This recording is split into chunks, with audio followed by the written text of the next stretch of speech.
네, 안녕하세요. 여러분들의 구독과 좋아요로 이 채널이 유지되고 있습니다. 네, 영상 속도는 1.5배를 추천드리는 바이고요. 항상 구독자님, 멤버십 회원님들에게 감사하다고 말씀을 드리면서 제 본 영상은 추세 기반형 투자 분석 영상이기 때문에 참고만 해두시길 바라겠습니다. 네, 이번 내용은 진 크레이버에 따른 발언이 좀 논란이 되어가고 있는데요. 아무래도 이번에 CNBC에서 바이낸스에 관련된 이야기를 하면서 오히려 BNB까지도 이야기를 했기 때문에 이번에 BNB가 오히려 가장 또 위기설이 돌 수도 있지 않을까라는 이야기가 나오고 있습니다. 왜냐하면 진 크레이머가 이때까지 발언했던 형태에서 반대로 이루어졌던 그런 과거 이력들이 꽤 많이 있었기 때문입니다. BNB를 구매하고 있고 바이낸스 거래소에 대한 낙관적이라고 CNBC에다가 말을 하다 보니까 빡빡이 형도 따로 코멘트를 남기기도 했습니다. 아무튼 이번에 BNB 상태가 별로 좋지 않죠. BUSD도 지금 어느 정도 정리를 하고 있는 이 시점에서 과연 앞으로 이제 BNB가 어떻게 흘러갈지 좀 봐야 될 것 같은데, 현재에서도 가격 추이를 본다라고 해도 1년 추이에서도 가장 많이 하락한 추이에 자산 총액 비중도 더 이상 늘어나지 않고 있다라는 걸 알 수가 있게 되겠습니다. 반면에 이제 BUSD도 뭐 보게 되면 더 이상 늘어나지 않고 오히려 계속 야금야금씩 자금이 빠져나가고 있는 모습을 볼 수가 있겠고요. 이걸 누군가가 좀 충당이 되면서 올라갈 수 있는 패턴적 요건이 보여줘야 되는데 한동안 또 보여지는 건 거의 없습니다. 그래서 아무래도 이제 다른 마켓 쪽을 좀 키워주는 방향으로 갈 것인지, 아니면 어떻게 보면 기존 트루 USD 쪽으로 힘이 실어질 것인지, 이런 점을 좀 봐야 되지 않을까라고 생각이 들기도 하고요. 아무튼 BNB 이제 여기서 더 많이 망가지면 바이낸스도 쉽지 않을 텐데, 진 크레이머의 발언이 순방향적으로 흘러가길 바랄 뿐입니다. 그 다음으로 이제 JP 모건의 또 발언 이야기를 또 가지고 와봤는데요. 수년간 비트코인을 공격한 JP 모건 2014, 15, 16, 17년도 때까지도 다 안 좋은 이야기를 좀 많이 했습니다. 그리고 여기서 좀 잘리긴 했지만 18년도 때도 언급을 했고요. 매년마다 한 번쯤은 언급을 했던 내용을 제가 여기에 빠져있는 내용만 간단하게 설명을 드리도록 하겠는데요. 17년도 때 매도에서 매도 차익 내놓고 18년도 때 발언했던 게 오히려 내가 생각을 잘못했던 것 같다. 그리고 19년도 때부터는 오히려 이제 비트코인 시장 약간 좀 더 지켜볼 필요성은 있을 것 같다. 이 정도까지만 이야기를 하고 2020년도 때는 거의 이야기를 한 번 했어도 간략하게 이야기만 하고 그냥 넘어가고, 그때부터는 이제 뭐 별 이야기 소식은 나와 주지 않았는데요. 이번에 23년도 9월 달에 SEC는 모든 비트코인 ETF를 승인할 것 같다라고 JP모건에서 언급을 했던 부분이, 이것도 이제 오히려 반대적인 해석으로 받아들여야 되는 것인지, 아니면 진짜 순방향 형태로 봐야 될 것인지, 이것도 또 필요할 것 같기도 합니다.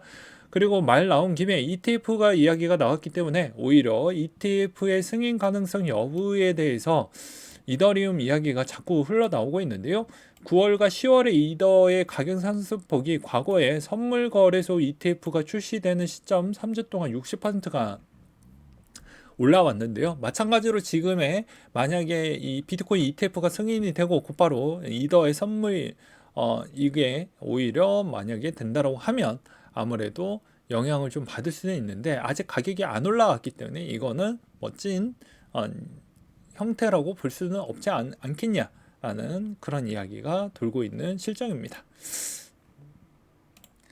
그리고 이 ETF, 특히나 선물 ETF가 승인이 된다라고 해서 만약에 그 전에 좀 상승 구도를 보여준다라고 하면요, 대부분 통상 이때까지 선물 ETF나 선물 어디 특정 거래소에서 특정 코인이 오픈되었을 때 같은 경우는 전에 분위기가 좋았다면 그걸 올랐던 걸 다 반납을 하고 더 추가적으로 더 내려가는 형태가 더 많았기 때문에 이런 점도 참고하시길 바라겠고요.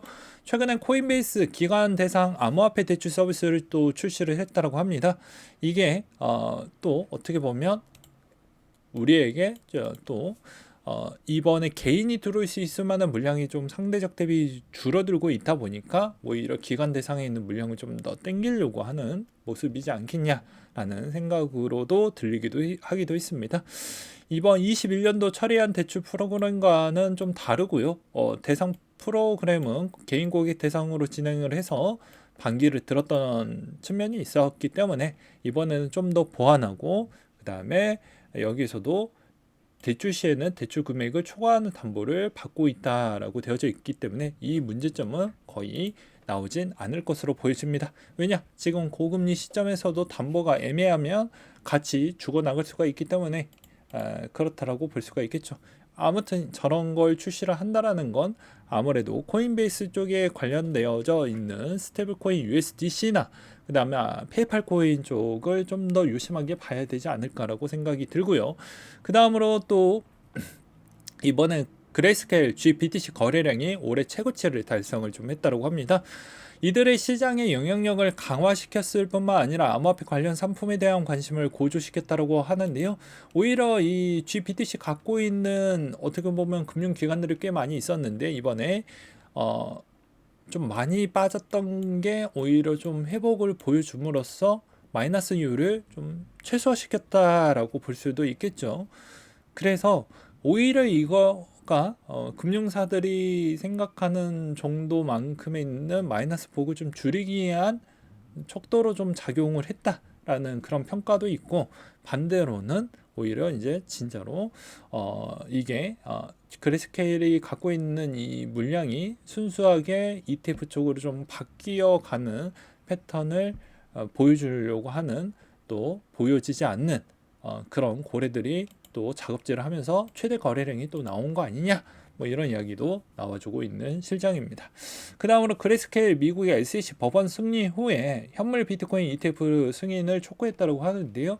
그만큼 이제 우리 쫄릴 게 없다라는 걸로 저는 보여지기도 했습니다. 그 다음으로 국내 가장 큰 5대 메이저 은행 중에 하나인 하나은행이 암호화폐 보관업체 비트고 신탁은행과 파트너십을 맺었다는 것과, 그 다음에 후오비가 무슨 생각인지는 모르겠지만 페이팔 쪽을 상장을 시킨다고 하기 때문에 아무래도 이제 후오비 쪽에서도 유동성을 최대한 해서 거래 수익에만 일단 그것만 생각하는 것 같기도 합니다.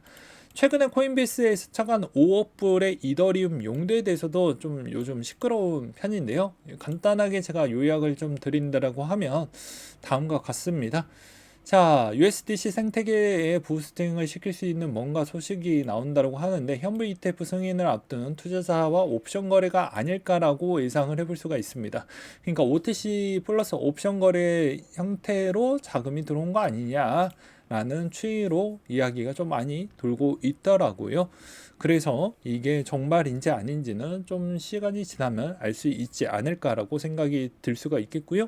현물 이더와 ETF 통과가 되면 약속된 물량은 투자금을 달러로 유치하고 코인베이스에서 외부로 빼놓은 이더에 USDC를 전환해서 이더리움을 ETF를 연결시키는 정도가 되지 않겠냐라고 우리들은 추측을 하고 있습니다.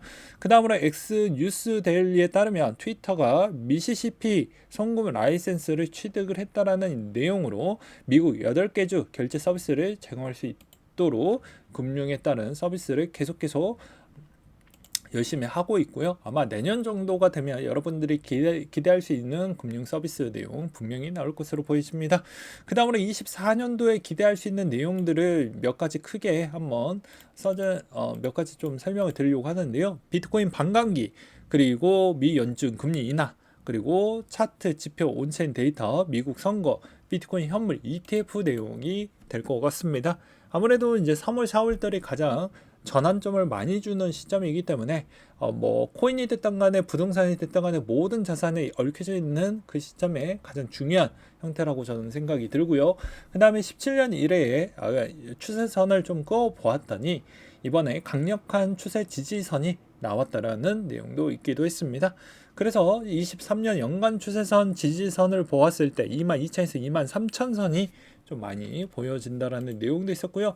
그 다음으로 또 여러 가지 시황적인 이야기 간략하게 좀 보게 되면 사우디 쪽에서 100만 배럴 자발적 감산이 원래는 10월 달에 끝나기로 했었는데 이게 오히려 12월 달까지는 유지할 것으로 보여진다라고 해서 지금 유가가 미친 듯이 30% 이상 올라오기도 했었고요. 그 다음으로 이제 기준금리 전망 추이도 계속 언급이 나와주고 있습니다. 9월 중에 한번 나왔는데 이제 대부분 동계 이야기가 많이 나왔기 때문에 거의 변동점은 없죠. 93%를 보여주고 있고요. 그 다음에 연말준비 이사도 지난주 경제 지표 엄청나게 좋았기 때문에 연중 가만히 경제 지표를 기다려도 되지 않겠냐라는 의견도 나와주고 있는 실정입니다. 그래서 한번 좀 더 지켜보고 그 다음에 생각을 좀 해보자라는 내용들이 좀 있었고, 그 다음에 또 이번에 유가가 오르게 되면 인플레 자극을 연준은 더 어렵게 만들 수도 있다라고 해서 요즘 지수가 다시 조정을 받고 있는 실정입니다. 그렇지만 골드만삭스는 미국의 경기 침체 가능성을 오히려 더 낮게 조정을 해주었다라는 것을 보았을 때는 얕은 침체로 갈 확률이 매우 높다, 또는 완만한 침체로 갈 확률이 매우 높구나 라는 걸 다시 한번 알 수 있는 형태이지 않을까라고 생각이 들면서, 아무래도 비트코인 현재 분위기 형태로 본다고 하면 여전히 재미없게 힘이 없고 거래량도 별로 없고 그런 형태로 계속 흘러가고 있는 실정입니다. 그럼에도 불구하고도 자기 자리 굳건하게 지키면서 아마 갈 확률이 매우 높고요. 그 다음에 이제 번외로 이번에 솔라나가 조금 올라가긴 했는데, 이번에 솔라나가 이번에 9월 10월 달에 US 특정 스테이블 코인 쪽에다가 이제 이번에 발행 부분이 공식적으로 이제 이루어질 것이다라는 이야기가 나옴으로써 잠깐 올라가긴 했는데 뭐 티가 안 나죠. 근데 이거는 뭐 조금 지나서 다시 한번 언급을 하겠지만, 이렇게 솔라나 같은 경우에는 워낙 커뮤니티도 좀 탄탄하고 너무 많이 올랐고 너무 많이 내려갔기 때문에 분명히 이 솔라나도 조금 많이 떠나갔던 사람들도 있지만, 이런 가격 차이가 너무 많이 괴리율이 컸던 코인들은 좀 유심하게 볼 필요성은 있다라고 저는 말씀을 드리고 싶습니다. 네, 오늘은 여기까지 준비를 했고요. 이상으로 마치도록 하겠습니다.